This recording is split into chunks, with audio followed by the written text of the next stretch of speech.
¿Cómo les va? Comparto pantalla. Está pensado, como decía Cristian, ¿no? Para nada exhaustivo, es bien general, y para dar con un problema que era el principal problema que surgió la vez pasada cuando hablábamos del cuarteto Anscombe, como todo gira alrededor de ese ejemplo, y aborda un problema que las veces que lo charlé con alguien, en general despierta sentimientos encontrados. Voy a decir eso nada más por ahora, después ustedes me dicen si les pasa lo mismo o no. Como decía, está pensado para que, si fueran estudiantes del Labo 1, yo creo que también lo podrían seguir. O sea, no presupuse ningún conocimiento previo, así que quien se sienta que está medio oxidado con estas cosas puede anotarse y prestar atención, que en principio se tendría que poder seguir como si nunca hubieran escuchado hablar de estas cosas.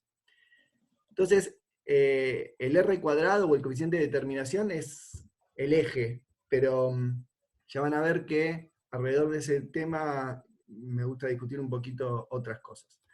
Entonces, todo sobre ejemplos concretos, ¿no? Supongamos que medimos 5 veces una misma cantidad. O sea, el eje X acá es el número de medición, no es una variable. Medí la primera vez, me dio esto, la segunda, la tercera, la cuarta. O sea, y no está en función de X, ¿sí? Con lo cual uno en general no hace este tipo de plot, lo que hace es tengo 5 valores de la misma cosa, tomo el promedio y reporto eso. Bueno, al graficarlo así uno puede pensar qué está haciendo cuando toma el promedio, ¿no? Si uno hace esto y grafica entonces lo que midió en función del número de la medida, lo primero que se puede preguntar es, ¿qué me gustaría reportar si quiero resumir esos 5 números en uno solo? Y una medida bastante intuitiva de cuál sería un buen representante de estos 5 números es el que acá llamé I barra, ¿no? Ese I barra que está ahí, quiero que sea un buen representante de estos otros 5. Entonces le voy a pedir, por ejemplo, a ese número que sea un buen representante, que se lleve bien con todos, ¿no? Que no esté lejos de ninguno, o por lo menos que esté en el lugar que minimiza las distancias cuadráticas a los otros. Y eso que está ahí es básicamente eso, esa distancia cuadrática es la suma de la distancia entre el primero y esta línea roja representa el número que a mí me gustaría usar para representar esos 5, el segundo y ese número, el tercero y ese número, el cuarto y el quinto. Entonces si uno hace esta suma, tiene una cantidad que es una medida de si tomo este valor, cuán lejos queda de los otros. Y lo siguiente que uno hace en general cuando quiere optimizar algo es decir, bueno, a ver cuál es el mejor número. Y bueno, derivo esto respecto de este número, y cuando derivo respecto de este número me fijo dónde esta distancia se minimiza. Bueno, si hacen esa cuentita, que es realmente muy simple, ¿no? Derivar esto respecto de esto, le baja el 2, queda una sumatoria, y va a quedar la suma de estos, y va a quedar n veces esto. Cuando despejan el I barra, les queda lo que ya conocen como el promedio. Me gusta decirlo así porque si de fijan estoy hablando al revés, ¿no? Uno en general le enseñan, el promedio se calcula así y el desvío estándar se calcula así. Bueno, pensémoslo al revés. La distancia cuadrática media es un buen motivador para calcular una cantidad que cumpla con minimizar esto, y efectivamente el que logra eso es el promedio. Así que no por casualidad usamos el promedio para representar estos números. Y motivados por esto de dividir por el número de mediciones, uno podría hacer un pequeño cambio en esta fórmula y dividir acá también por el número de mediciones. Menos 1, esto es una sutileza que está recontra bien justificada, pero no me quiero meter ahora ahí. Este menos 1 tiene que ver con que acá estoy usando el promedio y no lo que se llama el valor real o el valor del cual provienen estos datos, pero como dije, no me quiero meter ahí. Hablemos de qué representa esta cantidad. Bueno, lo mismo que la otra, solo que está dividida por n, menos 1. Entonces, mide cuán dispersos están los números alrededor de este promedio que calcula de esta manera. Así que la raíz cuadrada de esto, o sea, pasando el cuadrado para acá, es una buena medida de cómo fluctúan estos datos, y por eso es que nos enseñan que la raíz cuadrada de la suma de los cuadrados dividido en n-1 es lo que uno usa para calcular el error de cada uno de estos puntos. Básicamente porque es una buena medida de la dispersión de esos puntos. Hay una justificación mucho más profunda de todo lo que estoy diciendo, en la que, insisto, no me voy a meter.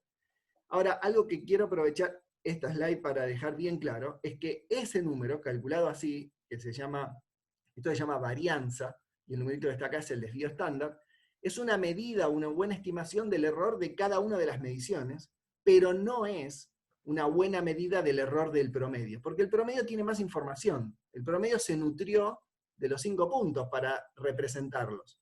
Entonces el error del promedio tiene que ser más chico, porque lo conozco mejor al promedio. Y de hecho es n veces más chica su varianza, con lo cual el error del promedio es raíz de n veces más chico que el error de cualquiera de los puntos. Repito eso, si uno hace esta cuentita, a la que probablemente estén acostumbrados, con el cuadrado de este lado, calculan el desvío estándar de los puntos, que lo pueden usar como error de cada uno de ellos. Pero si reportan el promedio, el error del promedio no es ese sigma, sino que es ese sigma dividido raíz de n. Es raíz de n veces más chico. La única condición subyacente que hay acá, una es que las fluctuaciones sean gaussianas, pero en general si no lo son, también esto es bueno. Y la otra es que cada uno de estos puntos fluctúa independientemente de los anteriores. O sea que no están correlacionados. Condición que se cumple bastante en general. Bien. Ahí Facundo dice que tiene una duda. Por ahí podemos parar y escuchar su duda. ¿Querés decirla, Facundo? Dale. Cuando uno calcula STD con NumPy. Dale, te digo más fácil, me he olvidado. Sí, dale, sí. Hola. Cuando uno hace desviación estándar a un vector con NumPy, Sí. ¿te hace la desviación estándar de cada punto o te hace esto que vos decís con la raíz de n? No, en general tenés las dos opciones. El desbest es la desviación estándar sin el raíz de n. Es la desviación estándar muestral. Pero seguro está la opción para pedirle la raíz de el desvío estándar asociado al promedio. Ni siquiera va a hacer falta que vos dividas por raíz de n. Seguro está implementado y te puedo decir cómo se hace en MATLAB o en Root o en C, pero en Python los chicos que son... Sí, lo busco. Pero seguro está implementado. Y si no es dividir por raíz de n. Pero lo que viene por defecto, el desbest, es en general el muestral, no el del promedio. Ok, dale, gracias. Incluso en Excel están los dos. En Excel te pones .p y te da el del promedio, y si no, .s y te da el de la sample, que sería el de la muestra.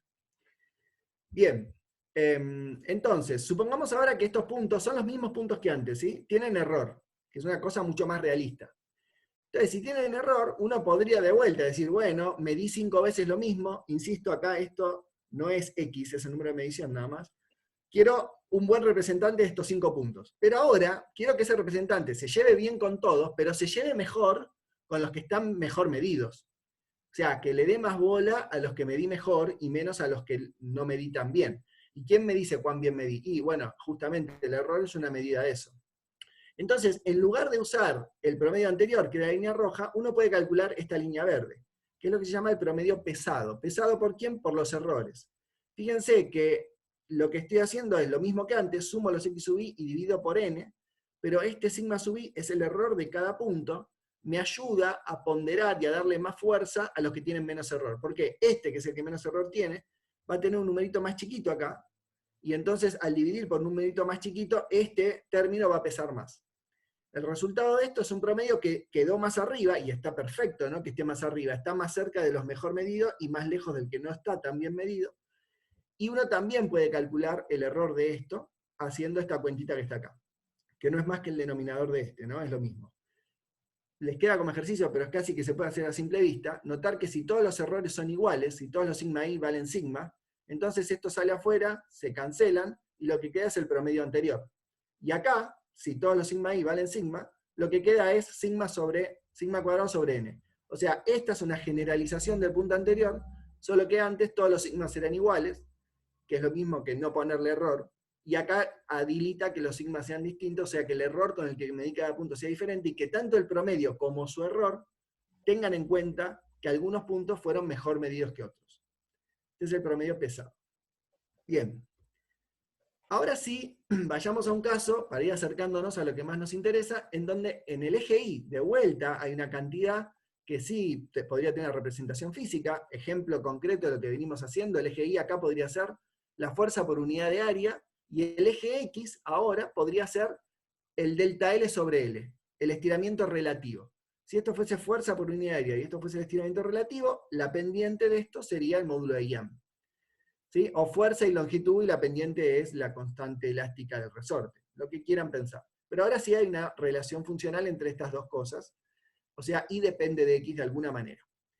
Pero, por supuesto, nadie me prohíbe que yo vuelva a hacer lo que aprendí recién, que es, bueno, si a mí me decís un montón de números, yo sé calcularle el promedio, y el promedio de, esto, de la coordenada i de cada uno de estos puntos da 3, y a la coordenada i de estos puntos le puedo calcular también su varianza, ¿sí? Que es el cuadrado del desvío estándar.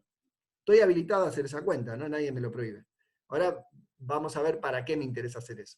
Pero no solo puedo hacer eso con la coordenada y, sino que lo puedo hacer con la coordenada x. De vuelta, agarro todas las coordenadas x, que acá son 1, 2, 3, 4, 5, y calculo el promedio. ¿Cuánto me va a dar? 3. 1 más 2 más 3 más 4 más 5 dividido 5 da 3. Y la otra, que también puedo hacer, es agarrar esos 5 números y calcularle la varianza muestral o el desvío.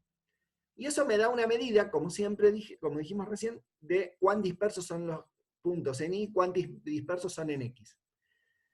Bueno, lo que sigue, porque en el fondo estamos interesados en hacer un ajuste de esto, es decir, bueno, yo vi antes que el promedio está muy bien motivado como aquel numerito que minimiza la varianza de los datos. ¿Se acuerdan que teníamos esto? Y les conté que si uno deriva respecto del promedio, lo que sale es que justamente el promedio hay que calcularlo como la suma de las mediciones dividido n. Bueno, hagamos lo mismo ahora, que es lo que aprendimos a hacer recién, no necesitamos más que lo que dijimos en la primera slide. Entonces voy a hacer el promedio, pero claro, el promedio ahora hay que hacerlo respecto no de un único valor, porque cada uno fluctúa alrededor de un valor que no es el promedio de todos ellos. Este fluctuará algún valor por acá, este algún valor por acá, este algún valor por acá, y así. Con lo cual ahora el mejor estimador de dónde viene esto es la función que yo supongo que hay detrás. Entonces a cada uno, en lugar de restarle el promedio, le voy a restar la función de la cual yo supongo que viene. Pero en el fondo estoy haciendo lo mismo, solo que de forma más inteligente, ¿sí? Porque no le voy a restar un promedio el mismo para todos, sino que lo estoy haciendo personalizado. A cada punto le resto el que yo espero que sea su promedio. Su promedio en el sentido de que si yo mido muchas veces este número, el promedio de este número, bueno, debería estar bien representado por esta función, si es que esta función describe bien los datos. Y dividido por sigma por la misma razón que decía antes, porque esto es una medida del error. Pero fíjense que hacer esto tiene algo muy interesante, y es, yo espero que este numerito fluctúe alrededor de esto. Esta es la teoría que me predice cuánto va a valer la cosa, y este es el numerito que yo mido. Espero que esto fluctúe alrededor de esto, pero no de cualquier manera. Yo espero que este que está acá mida bien esa fluctuación. Con lo cual yo espero que esto fluctúe alrededor de esto, más o menos en esta cantidad que está acá abajo. O sea, el numerito por el que estoy dividiendo es justamente lo que yo espero que esta diferencia valga, dicho mal y pronto, en promedio. Con lo cual, este cociente que escribo acá es lo que uno llama una variable aleatoria con distribución gaussiana. No importa, pero yo espero que sea algo que está alrededor de 1, ¿no? Y lo elevo al cuadrado. El cuadrado no lo dije antes, pero se lo habrán repetido muchas veces antes. El cuadrado evita que se cancelen desvíos positivos con desvíos negativos, ¿no? Esa es una de las razones para elegir el cuadrado acá. Bien, ahora, supongamos que la función de la cual yo digo que vienen estos datos es una función lineal de la forma m por x más b, y hago lo mismo que hice antes para dar con el promedio. Busco cuál es el valor que minimiza, o sea, el valor de m y de b ahora. Antes era el promedio, era uno solo, porque no había dependencia en x. Ahora hay dependencia en x, entonces la función que viene a reemplazar al promedio, esta f de x que reemplaza al i barra, depende de m y de b. Así que bueno, hago lo mismo que antes. Derivo, pero ahora derivo respecto de m, derivo respecto de b, igual a 0, y me fijo para qué valor de m y de b se minimiza esta cantidad. Bueno, eso tiene solución analítica cerrada, ¿sí? Da esto.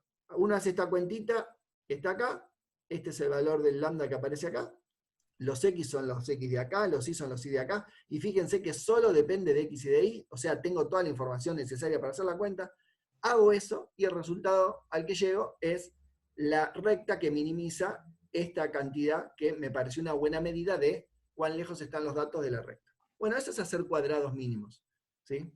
Pero en el fondo no se diferencia mucho de calcular el promedio, solo que acá hay una dependencia con x. Vayamos un poquito más. En general, cuando uno usa Origin, por ejemplo, o un montón de programas, inmediatamente con el cálculo de cuál es la recta que mejor ajusta a través de cuadrados mínimos, viene el R cuadrado. Y viene el R cuadrado y nos dice, bueno, mirá, estás cerca de 1, estás lejos de 1, estás cerca de 0, y ahí uno se preocupa en general. Entonces, quiero discutir eso, ¿no? ¿Qué hay que hacer con ese R cuadrado? Primero, ¿quién es R cuadrado? Bueno, R cuadrado se parece mucho a lo que hicimos recién, porque R cuadrado se fija cuán distintos son los valores a lo que uno espera, o sea, esta diferencia es la diferencia entre estos dos puntos, o la diferencia entre estos dos, entre este y la recta, que parece ser 0, entre estos dos y entre estos dos. Agarra las diferencias entre cada medición y el valor que la teoría decía que teníamos que esperar para ese valor, las eleva al cuadrado, perdón, acá, no, está bien, al cuadrado, y sumo sobre i. Todas las sumas, si no dice, son sobre i. Pero divide por la dispersión que calculamos antes de los valores en i. O sea, divide por algo muy parecido a la varianza en i. ¿Ven? Este cociente es casi idéntico a esto, salvo por el n-1, pero que también tendría que estar arriba y se canceló, digamos. Entonces uno está mirando cómo fluctúa esto respecto de esto. Y hago 1 menos esa cantidad y digo, bueno, cuando más parecido a 1 esto sea mejor. Bueno, veamos si está bien pensar eso. Esta función parece depender, o sea, el R cuadrado parece depender de la función con la que ajusté. No solo eso, parece depender de cuán bueno es el ajuste, porque mirá, está midiendo la distancia entre lo que medí y la función. ¿Qué más querés? Podría decir uno. Bueno, resulta que hay, yo creo, nos pasa a todos, no, esto no es con nadie, que culpa de lo que hacen estos programas, que hacen el ajuste lineal y detrás del ajuste lineal nos dan el R cuadrado, nos pasa algo, como decía la vez pasada, como lo que le pasaba al perro de Pavlov con la campanita, ¿no? Pavlov tocaba la campanita y al perro babeaba porque había habido un estímulo que era cada vez que toco la campanita te doy carne, cada vez que toco la campanita te doy carne. Entonces un día tocó la campanita y aunque no había carne empezó a babear porque el estímulo campanita esperaba una respuesta que era un pedazo de carne. Bueno, cada vez que uno hace un ajuste lineal se nos hace agua a la boca esperando el R cuadrado. Bueno, veamos si está bien eso. Déjenme contarles que así como está el R cuadrado, hay otra cantidad que es el coeficiente de correlación, o de Pearson también, que al cuadrado se escribe así. De vuelta, estoy jugando con la misma cantidad que al principio, por eso dije acá no hace falta saber nada de antes. Fíjense, esto que está acá es la distancia entre los valores de x y su promedio al cuadrado.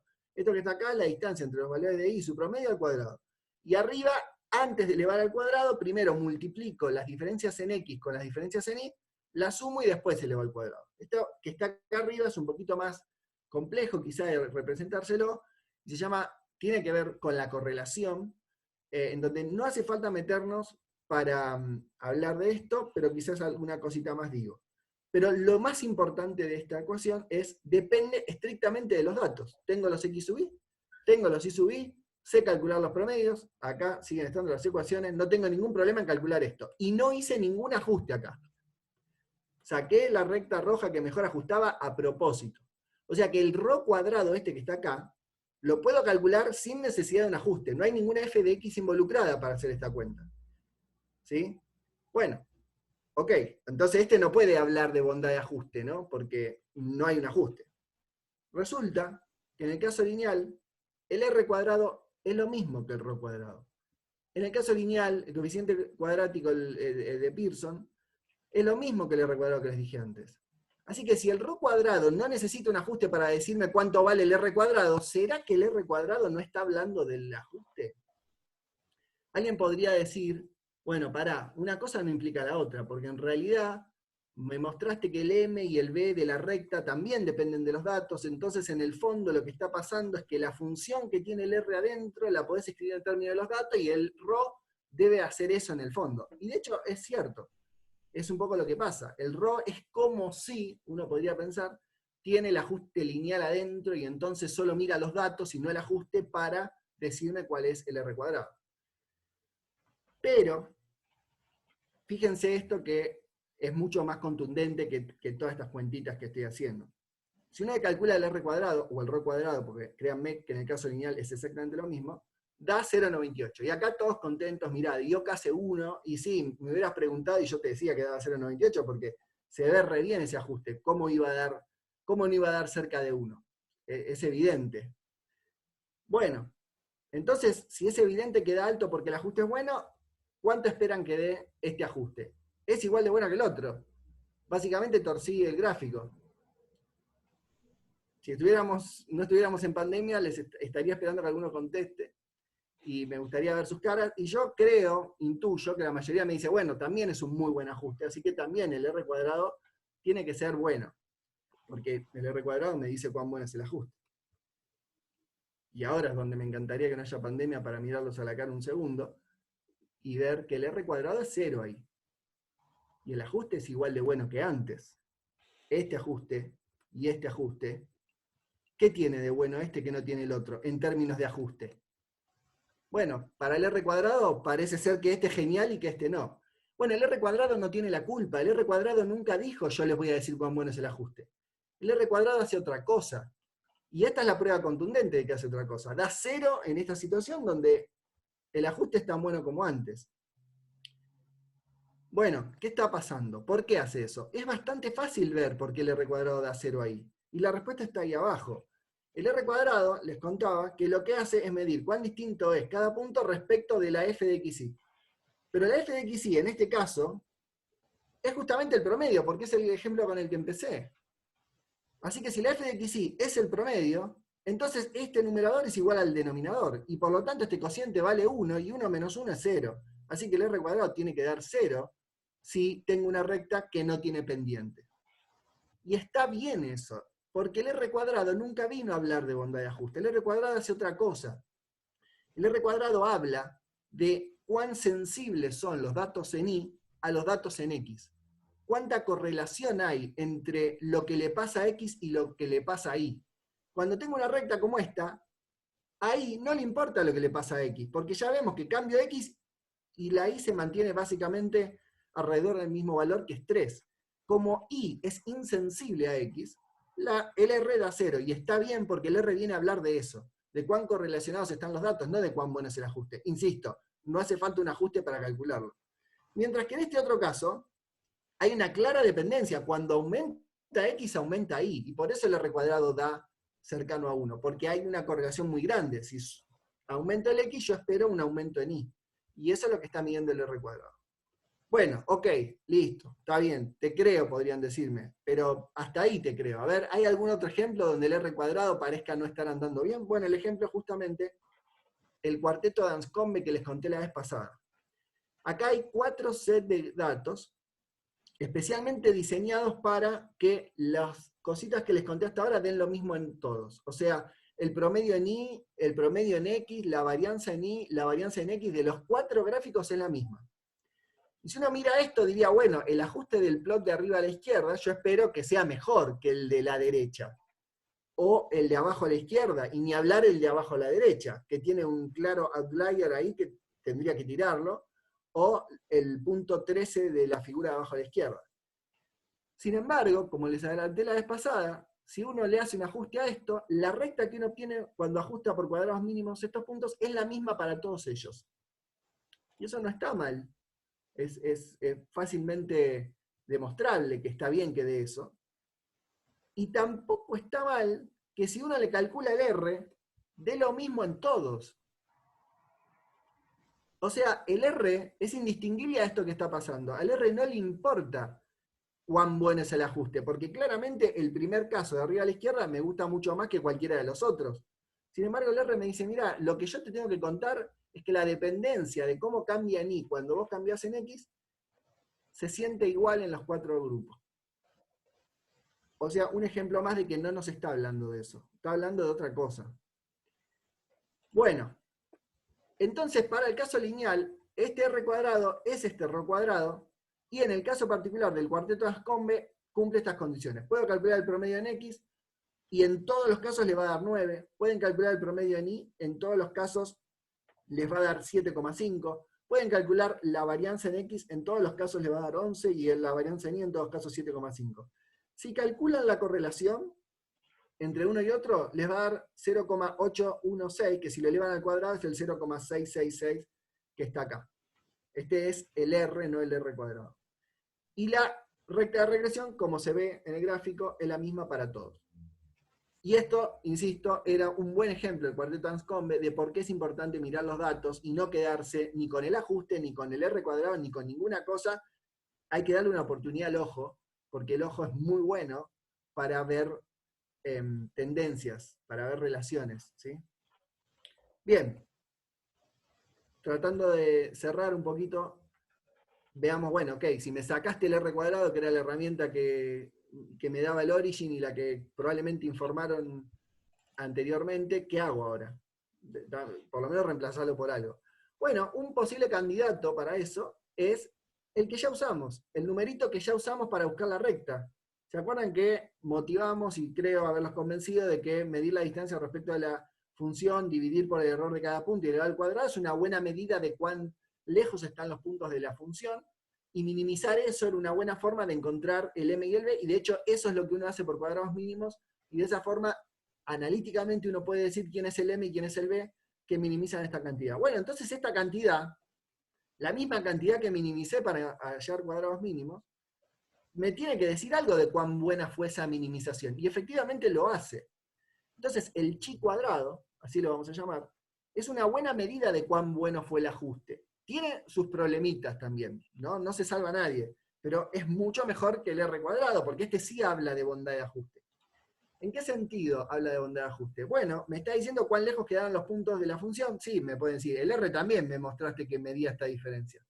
Ok, pero fíjense que el chi cuadrado tiene, además de darme una recta, porque es lo que uno hace cuando hace cuadrados mínimos, está de vuelta, como en la primera slide. En la primera slide encontramos el promedio minimizando la varianza. Hacer cuadrados mínimos es minimizar la varianza, pero de una forma un poquito más inteligente, que es teniendo en cuenta que hay una dependencia en los datos.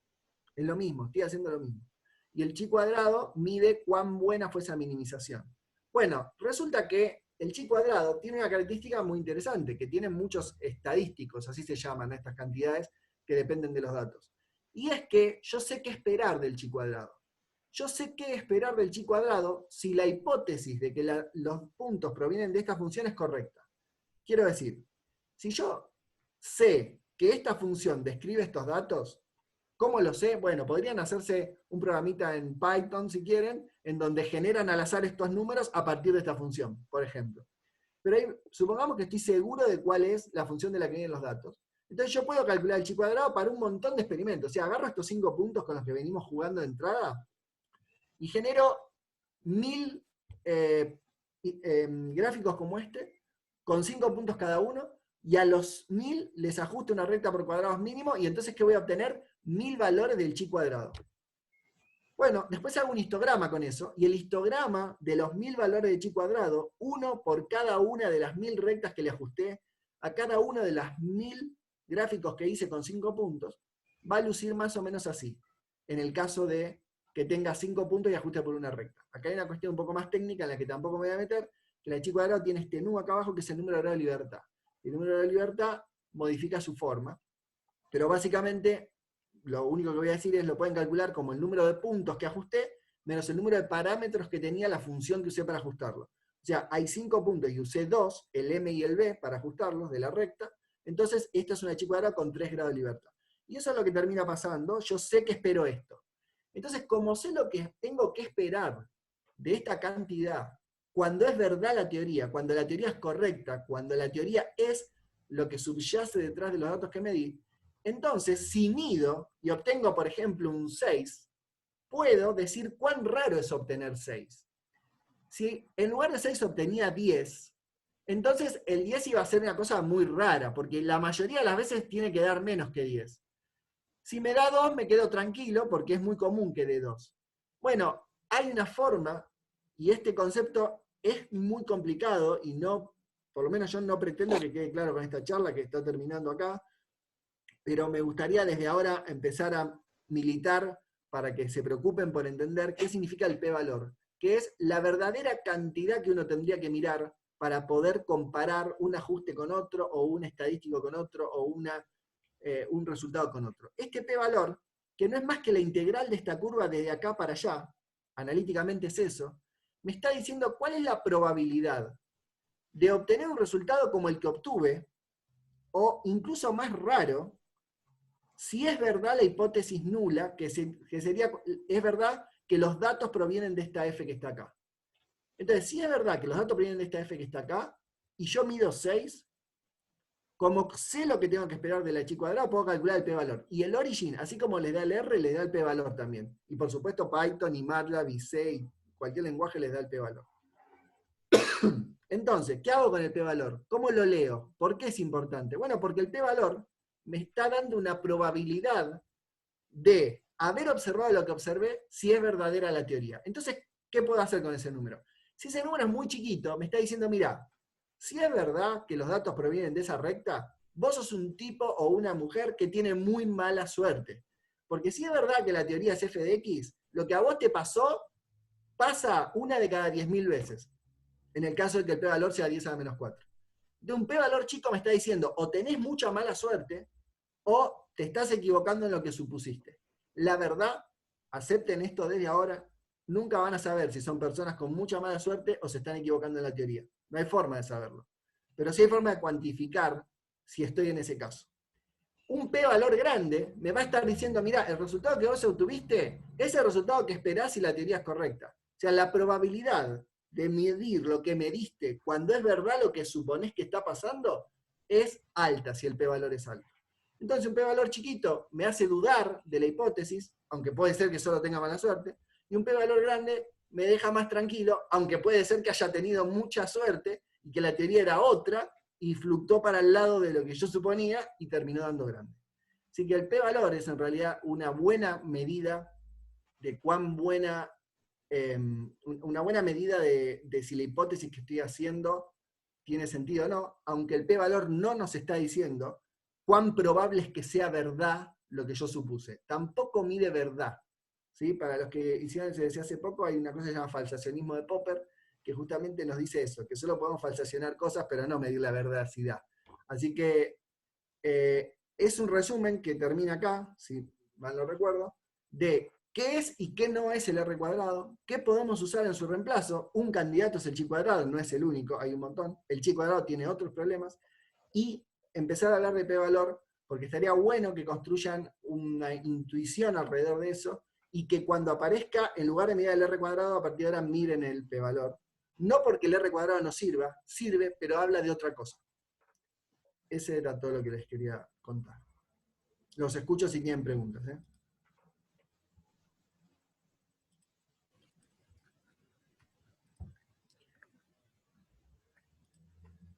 Yo puedo empezar haciéndote una bien rápida. Dale.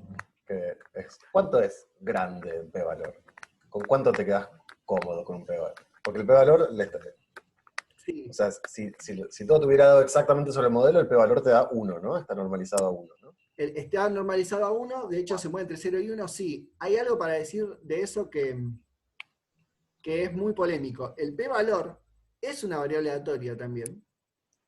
Y es una variable aleatoria que tiene distribución uniforme cuando la teoría es correcta. O sea, si yo estoy haciendo bien el modelo y los datos provienen de la teoría con la que yo lo estoy ajustando, entonces, si repito 1000 veces el experimento y hago un histograma con los p-valores, ese histograma va a ser uniforme.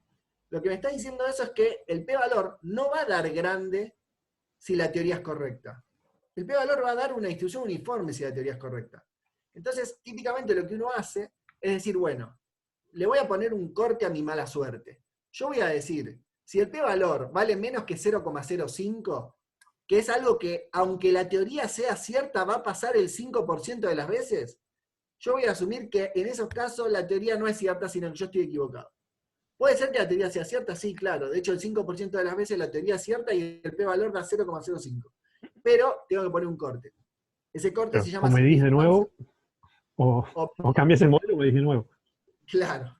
Medís de vuelta y es tirar el bolillero, es tirar el dado de vuelta, ¿no? Y entonces el p-valor va a dar de vuelta un valor entre 0 y 1, porque es una probabilidad, o sea, tiene que estar entre 0 y 1, pero tiene distribución uniforme, o sea, tiene las mismas chances de dar 0 que de dar 1, cuando la teoría es correcta.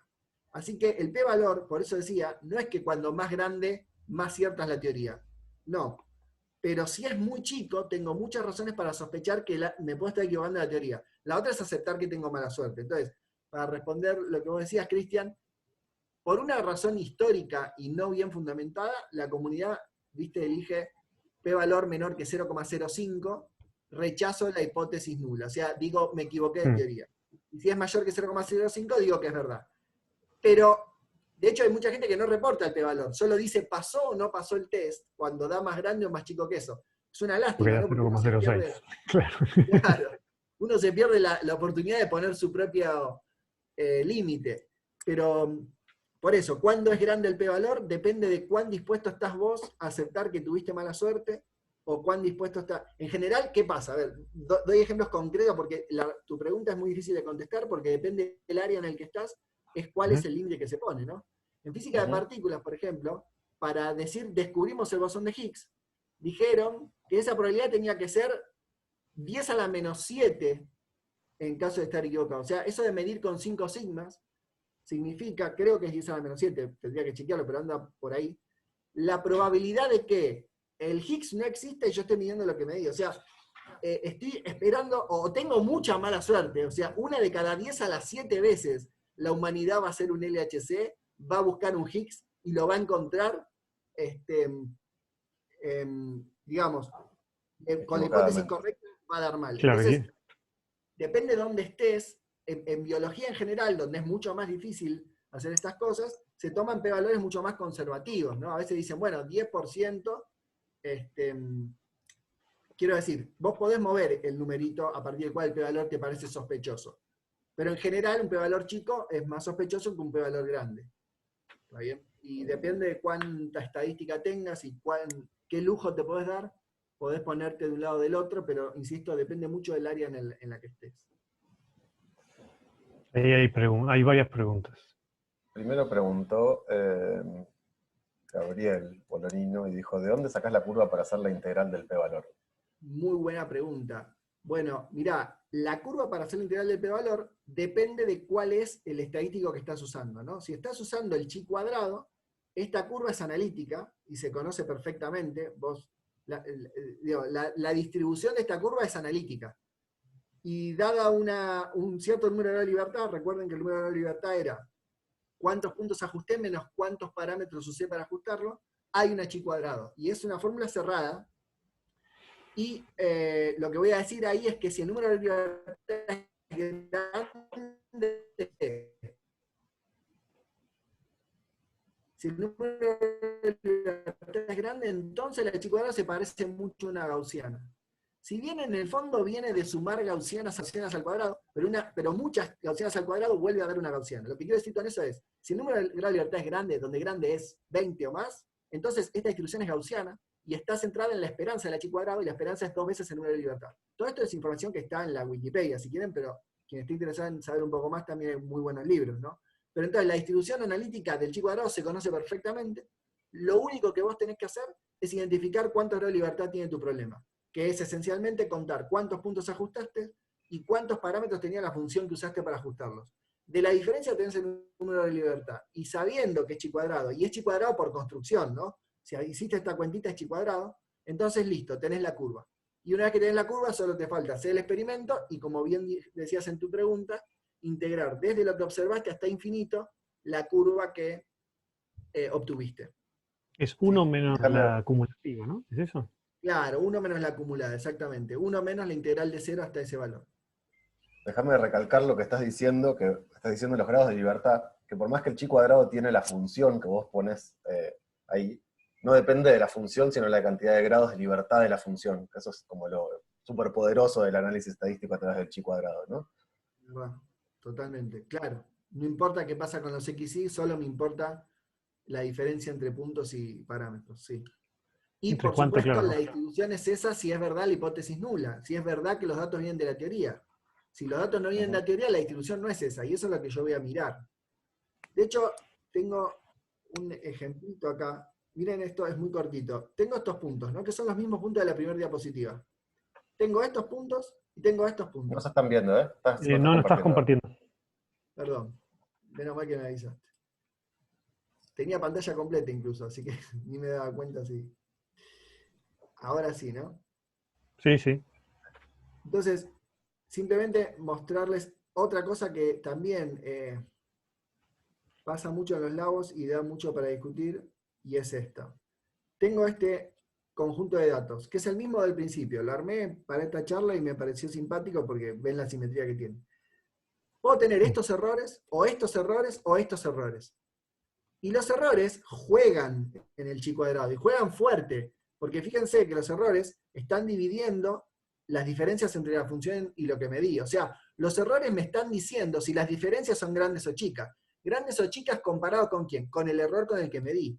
Si la diferencia es igual al error con el que medí, este término suma 1 al cuadrado, o sea, suma 1. El chi cuadrado aumenta 1 por cada punto que está a un sigma del valor esperado. Si está a 2 sigmas del valor esperado, el chi cuadrado aumenta 4. Si está a medio sigma del valor esperado, o sea, la diferencia entre estos dos me da la mitad que el error con el que medí entonces esto suma un medio al cuadrado, que es 0,25. Entonces, ¿qué pasa si le calculo el chi cuadrado a esto o a esto? Es muy común, muy común. De hecho, contando esto en otros cursos, mucha gente confesó haber movido datos para que pase esto. Para que los puntos toquen la curva con el error, porque parece ser lo mejor que te puede pasar en la vida, que todos los puntos con su error toquen la teoría. Bueno, si ustedes miden 100 veces y todos los puntos con su error tocan la recta, yo les puedo asegurar que mintieron, o sea, que tunearon los datos, o que sobreestimaron los errores.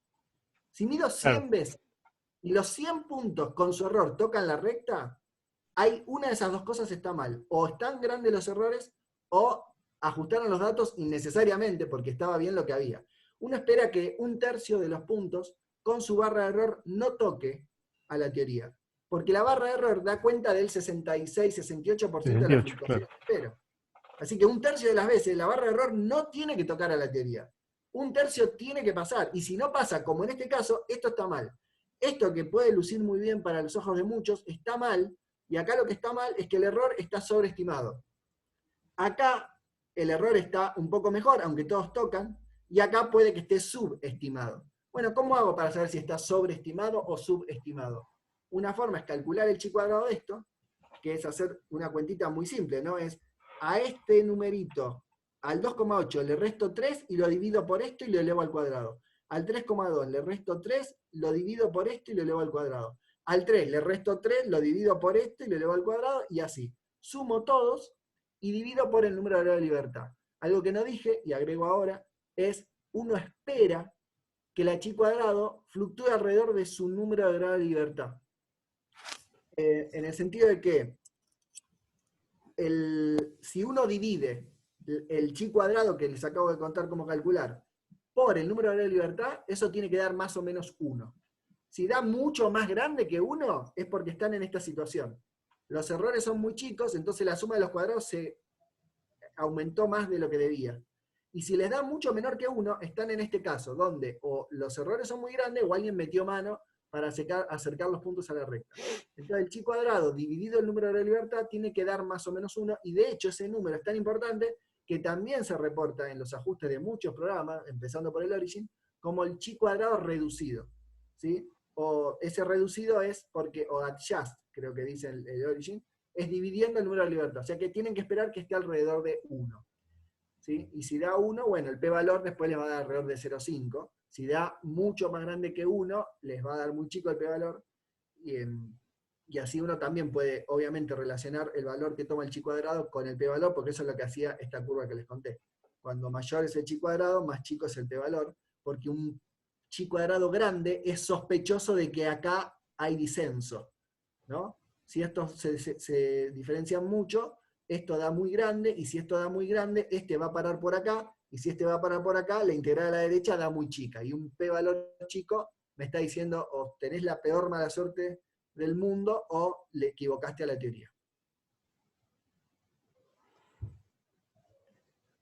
Sí, en ese sentido también en la otra punta de la curva, si el chi te da muy, muy, muy chiquitito, justamente también estás en una situación que ocurre con muy poca probabilidad. Estás al lado del modelo, pero estás en una situación que, como decís, ocurre con muy poca probabilidad. Entonces la chance son los dos mínimos. Eso es rara.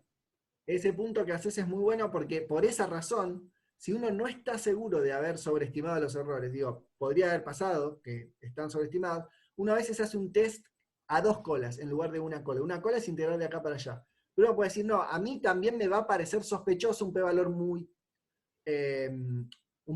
grande, ¿no? Porque si lo calculo así, un p-valor me va a dar muy grande.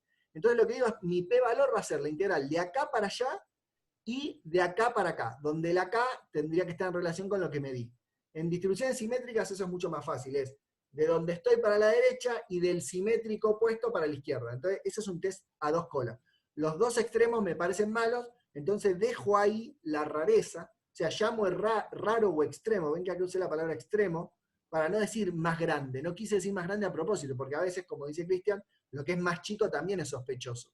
A veces son las 2 colas de la distribución lo que me parece que me está diciendo que tengo mucha mala suerte o que le erré a la teoría. Entonces, en este modelo yo estoy asumiendo que lo único raro que puede pasar es que los datos se separen mucho de la teoría. Pero si los errores son muy grandes, uno podría incluir eso en el test y decir, bueno, errores muy grandes me dan un chico cuadrado muy chico y eso yo quiero que el test me diga que está mal. Bueno, ahí incluimos el lado izquierdo también.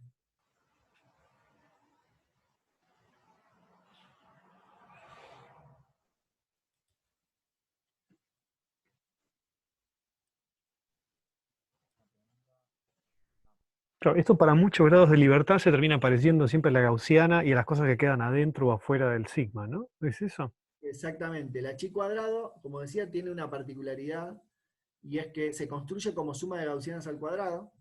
Sin embargo, por el teorema central del límite, si una distribución cualquiera tiene varianza bien definida, ya hablamos de varianza, así que lo puedo usar, la suma de muchas variables aleatorias con distinta distribución incluso, pero con También, la varianza bien claro. definida, termina dando una gaussiana. La chi cuadrado no es la excepción. Muchas chi cuadrados sumadas terminan dando gaussiana, así que sí, esta curva da una gaussiana si este número es muy grande. Acá se nota mucho que no es gaussiana, Sí, porque porque, este numerito es 3, porque puse 5 puntos nada más. claro, es Pero cuando tenés poco grado de libertad. claro, Digamos, poco, digamos, sí, te quedan pocas cosas entre los valores medidos sí, sí, eso, pocos grados de libertad. exacto, claro. Pero sí, es lo que vos decís, cuando tenés 20 puntos ya la aproximación gaussiana está muy bien.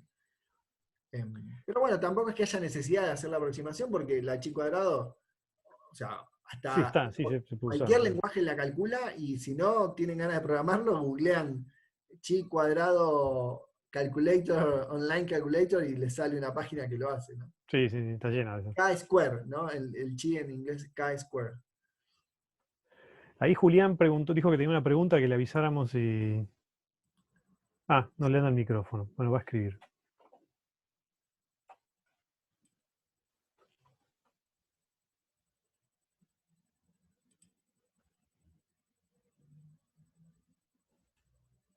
Ah,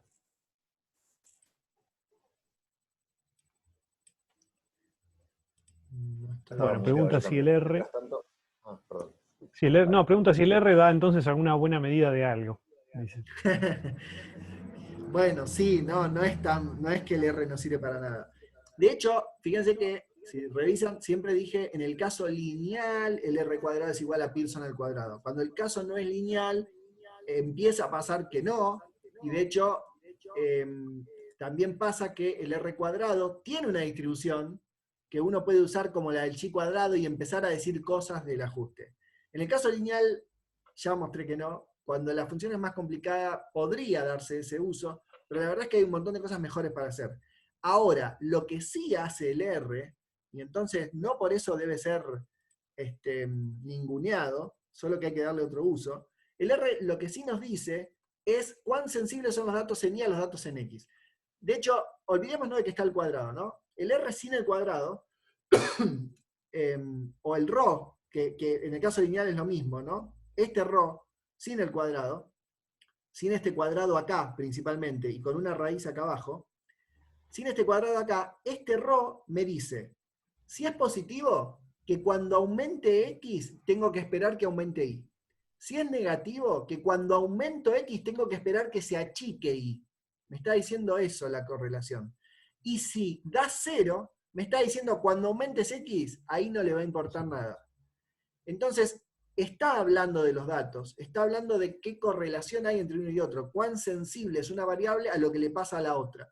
Con su signo, si no lo elevamos al cuadrado, incluso nos dice si el aumento de X implicará un aumento en Y o viceversa, o al revés.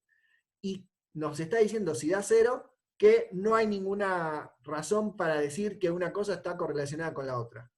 ¿Sí? O sea, uno podría... hay que usarlo con mucho cuidado, ¿no? Porque a veces se usa de muchas maneras, pero Claro, no porque solo como localmente pueden tener las cosas, pueden tener correlación, pero globalmente, si lo empezás a sumar claro, todo, ¿Qué es lo que pasa con esos puntos que están desparramados como en un círculo, ¿no? Eso no sé. Exactamente.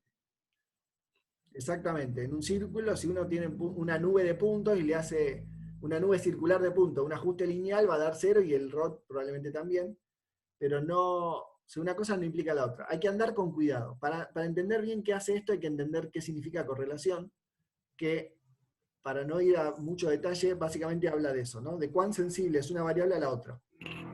Y el signo nos dice si una aumenta a la otra o no. Segunda, entonces, ¿qué recomiendan informar? Bueno, como primer paso, yo te recomendaría que informes el chi cuadrado, pero no el chi cuadrado y punto, porque el chi cuadrado, ok, es chico, es grande, el chi cuadrado Claro, solo no así dice solo. nada. El chi cuadrado por grado de libertad sí, porque yo ya sé que el chi cuadrado tiene una esperanza igual a su número de grados de libertad. Entonces el chi cuadrado dividido el número de libertad, espero que dé 1, o cerca de 1, ¿no? Pero el chi cuadrado por número de libertad tampoco alcanza, porque ¿con qué error? ¿Cuán lejos espero que esté de 1? Bueno, hay una forma de saberlo. La variable chi cuadrado, además de tener esperanza 1, es decir, el chi cuadrado por grado de libertad tiene esperanza 1, ¿no? El chi cuadrado tiene esperanza el número de libertad. Con esperanza me refiero alrededor de qué valor espero que esté. Bueno, si haces una cosa que viene de la teoría con la que ajustaste, esperás que el chi cuadrado fluctúe alrededor de su número de grado de libertad, que valga más o menos lo mismo que el número de grado de libertad que tenías. Y esperás que fluctúe alrededor del número de grado de libertad, o sea, el sigma de sus fluctuaciones, estoy pensando al chi cuadrado como una variable aleatoria, ¿no?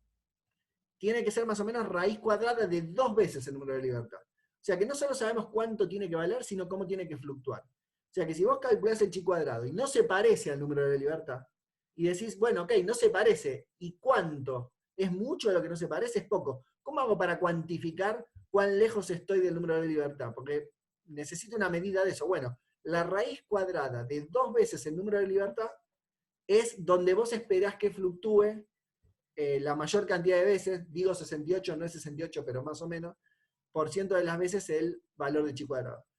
¿Qué sería lo más lindo que pueden informar? Que encantaría ver un informe. No solo el chi cuadrado por grado de libertad, sino el p-valor. O sea que una vez identificado el número de libertad, vayan al programita que tengan y le pregunten cuánto da la integral de la variable aleatoria chi cuadrada del número de libertad que yo tengo, 3, 4, 8, 25, desde el número que a mí me dio el chi cuadrado de mi ajuste hasta infinito. Y esa probabilidad, que se llama p-valor, es lo mejor que pueden decir sobre el ajuste que hicieron.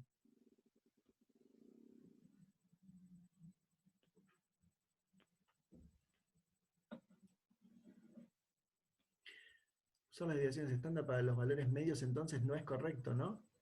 Lo correcto es signo sobre... Sí, efectivamente, Julián. La desviación estándar para el valor medio no es correcto. La desviación estándar es una medida de cómo fluctúan. Es el error de cada medición que hiciste, si no lo pudiste medir y lo querés estimar.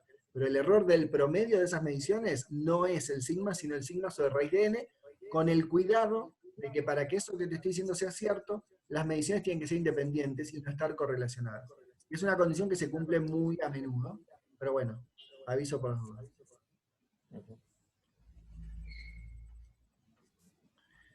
Bueno, ahí está diciendo Francisco que SciPy le devuelve la matriz de covarianza.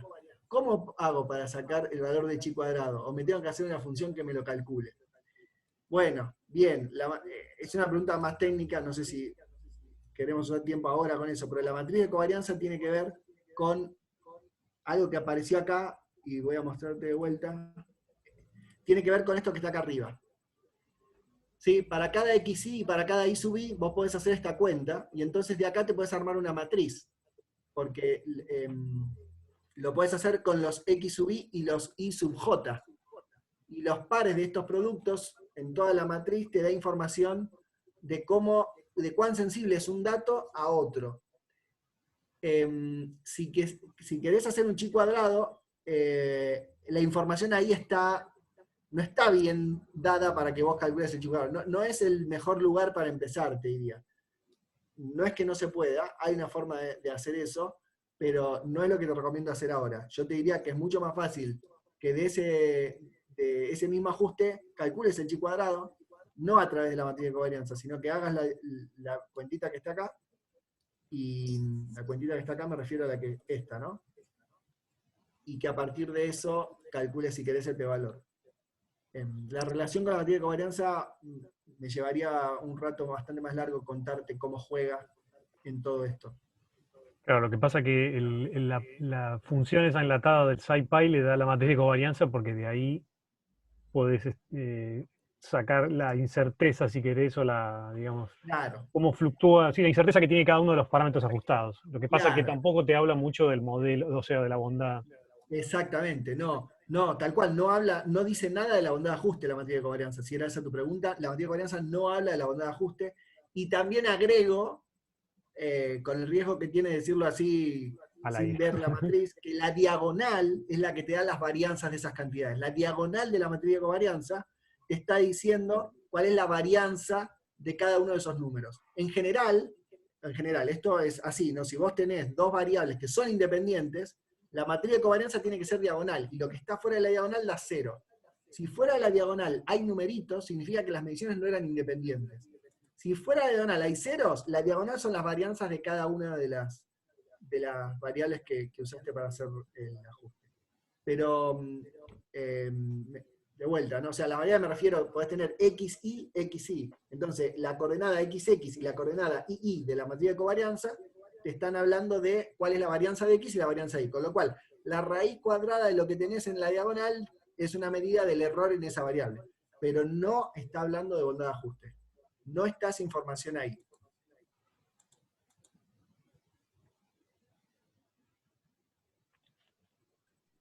Una cosa que pueden hacer, o sea, si no quieren, o sea, está muy bueno que se metan en estas cosas, pero a veces son un poco arduas sin un background teórico. Pero una cosa que se puede hacer también es, lo primero que uno siempre hace, que es lo que hablábamos la vez pasada, es una inspección visual, Claro. también para ver las cosas. Y la otra es, bueno, ver lo que llaman los residuos, ¿no? Es restarle a los puntos, parte de la inspección visual, restarle a los puntos el valor el valor de la curva esa de ajuste que ustedes, ustedes propusieron según un modelo y les dio. Y ahí o sea, lo que tendrían que observar es una curva parecida a la curva que aplastó Darío, que son puntos como, o sea, le sacaron si restan con la función de ajuste y el modelo estaba bien, le eliminaron la dependencia, las correlaciones, y entonces lo único que tienen es como un montón de puntos, una nube de puntos para promediar esto que está mostrando acá. Claro. Cada uno puede hacer estas diferencias, y graficar solo esas diferencias sería como hacer esto que está acá. Tal cual.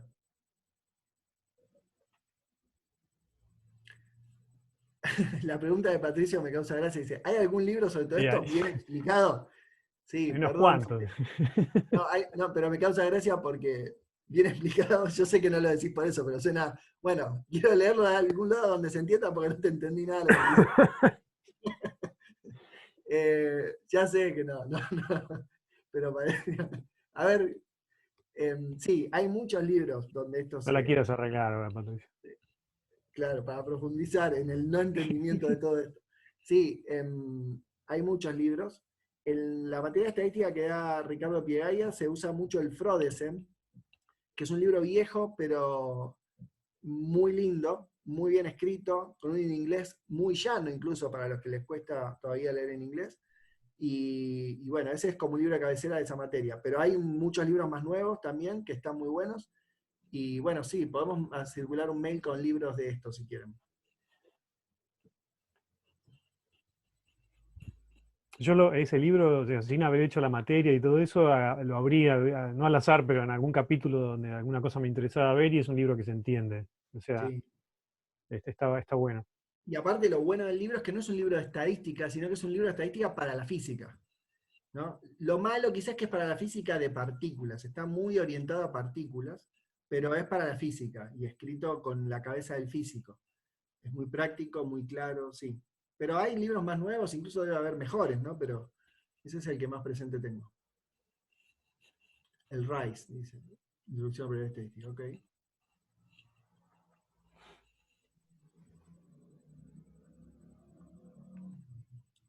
Bueno, se nos fue como... Pero está bien. Sí, estas cosas hay que, no sé, si no es ahora o nunca, digamos. Así que. Bueno, o en una materia que no es la del laboratorio. ¿Es ahora o después? Claro, sí, yo por lo menos quiero, la palabra es, Motivar. sí, ibas a usar una palabra más agresiva, ¿no? Cuando alguien molesta al otro, cuando Y provocar, provocar. Sí. provocar. No, listo, el R ya, no, por lo menos para No la lo quiero mayoría, ver más. claro, no, tampoco quería eso, pero buena provocación iba a decir. Bueno, me alegro. Si pasó, si los provoqué, cumplí mi objetivo, en el buen sentido, ¿no? Eh, Patricia pregunta si en la materia de Pigaya también se ve probabilidad. La mitad de la materia de Pigaya es probabilidad, la segunda mitad es estadística. No se puede hacer estadística sin hacer probabilidad primero, y como no hay una materia de probabilidad en la carrera, esa materia que pretende hacer estadística, en probabilidad uno, conociendo cómo fluctúan las cosas, calcula probabilidades. En estadística, sabiendo cuánto dio, trata de calcular de dónde vienen las cosas. O sea, la estadística es el camino inverso de la probabilidad. En la probabilidad yo conozco las distribuciones de las cosas y calculo cuál es la probabilidad de que pase algo. En estadística, yo sé cuál es la probabilidad de que algo pase, porque la medí en la realidad, medí muchas veces y sé cuán raro es que eso suceda, y a partir de esa información de la realidad, trato de inferir cuál es la distribución detrás de esas cosas, o los parámetros de distribución de la que provienen las cosas. Es el camino inverso de la probabilidad. Pero se arranca siempre por probabilidad, ¿sí?